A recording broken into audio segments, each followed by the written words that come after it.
Two nations live on the edge. Writer Annie Dillard was one of thousands of children who grew up in the 1950s with the chilling knowledge that nuclear war could obliterate their world in an instant. Dillard recalls practicing what to do in case of a nuclear attack. At school, we had air raid drills. We took the drills seriously. Surely, Pittsburgh, which had the nation's steel, coke, and aluminum, would be the enemy's first target. When the air raid siren sounded, our teachers stopped talking and led us to the school basement. There, the gym teachers lined us up against the cement walls and steel lockers and showed us how to lean in and fold our arms over our heads. The teachers stood in the middle of the room, not talking to each other. We tucked against the walls and lockers. We folded our skinny arms over our heads and raised to the enemy a clatter of gold scarab bracelets and gold bangle bracelets. An American childhood. The fear of nuclear attack was a direct result of the Cold War. After the Soviet Union developed its atomic bomb, the two superpowers embarked on an arms race that enormously increased both the number and the destructive power of weapons. Brinkmanship rules U.S. policy. Although air raid drills were not common until the Eisenhower years, 1943 to 1961, the nuclear arms race began during Truman's presidency. When the Soviet Union exploded its first atomic bomb in 1949, President Truman had to make a terrible decision, whether to develop an even more horrifying weapon. Race for the H-bomb. The scientists who developed the atomic bomb had suspected since 1942 that it was possible to create an even more destructive thermonuclear weapon, the hydrogen bomb, or H-bomb. They estimated that such a bomb would have the force of 1 million tons of TNT, 67 times the power of the bomb dropped in Hiroshima, but they argued vehemently about the morality of creating such a destructive weapon. Despite such concerns, the United States entered into a deadly race with the Soviet Union to see which country would be the first to produce an H-bomb. On November 1, 1952, the United States won the race when it exploded the first H-bomb. However, the American advantage lasted less than a year. In August 1953, the Soviets exploded their own thermonuclear weapon. The policy of brinkmanship. By the time both countries had the H-bomb, Dwight D. Eisenhower was president. As Secretary of State, John Foster Dulles was staunchly anti-communist. For Dulles, the Cold War was a moral crusade against communism. Dulles proposed that the United States could prevent the spread of communism by promising to use all of its force, including nuclear weapons, against any aggressor nation. The willingness of the United States, under President Eisenhower, to go to the edge of all-out war became known as brinkmanship. Under this policy, the United States trimmed its Army and Navy and expanded its Air Force, which would deliver the bombs, and its buildup of nuclear weapons. The Soviet Union followed suit. The threat of nuclear attack was unlike any the American people had ever faced. Even if only a few bombs reached their targets, millions of civilians would die. School children like Annie Dillard practiced air raid procedures, and some families built underground fallout shelters in their backyards. Fear of nuclear war became a constant in American life for the next 30 years. The Cold War spreads around the world. As the nation shifted to a dependence on nuclear arms, the Eisenhower administration began to rely heavily on the recently formed Central Intelligence Agency, or CIA, for information. The CIA used spies to gather information abroad. The CIA also began to carry out covert, or secret, operations to weaken or overthrow governments unfriendly to the United States. Covert actions in the Middle East and Latin America. One of the CIA's first covert actions took place in the Middle East. In 1951, Iran's Prime Minister, Mohammad Mossadegh, nationalized Iran's oil fields. That is, he placed the formerly private industries, owned mostly by Great Britain, under Iranian control. To protest, the Britons stopped buying Iranian oil.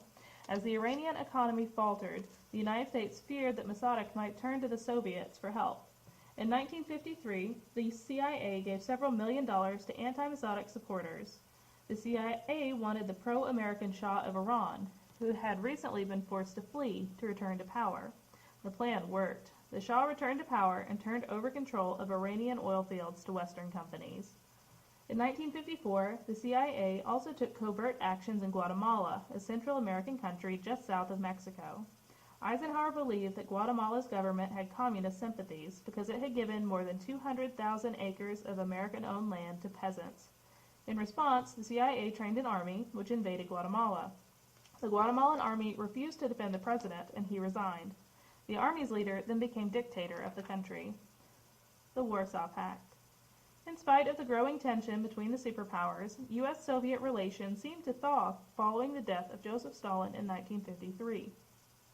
The Soviets recognized West Germany and concluded peace treaties with Austria and Japan. However, in 1955, when West Germany was allowed to rearm and join NATO, the Soviet Union grew fearful. It formed its own military alliance, known as the Warsaw Pact. The Warsaw Pact linked the Soviet Union with 7 Eastern European countries. A summit in Geneva. In July 1955, Eisenhower traveled to Geneva, Switzerland, to meet with Soviet leaders. There, Eisenhower put forth an open skies proposal. The United States and the Soviet Union would allow flights over each other's territory to guard against surprise nuclear attacks. Although the Soviet Union rejected this proposal, the world hailed the spirit of Geneva as a step toward peace. The Suez War. In 1955, in the same year in which the Geneva Summit took place, Great Britain and the United States agreed to help Egypt finance construction of a dam at Aswan on the Nile River. However, Gamal Abdel Nasser, Egypt's head of government, tried to play the Soviets and the Americans against each other by improving relations with each one in order to get more aid. In 1956, after learning that Nasser was making deals with the Soviets, Dulles withdrew his offer of a loan. Angered, Nasser responded by nationalizing the Suez Canal, the Egyptian waterway that was owned by France and Great Britain. The French and the British were outraged. Egyptian control of the canal also affected Israel. Nasser refused to let ships bound for Israel pass through the canal, even though the canal was supposed to be open to all nations. Israel responded by sending troops. So did Great Britain and France. The 3 countries seized the Mediterranean end of the canal. The UN quickly stepped in to stop the fighting. It persuaded Great Britain, France, and Israel to withdraw. However, it allowed Egypt to keep control of the canal. The Eisenhower Doctrine.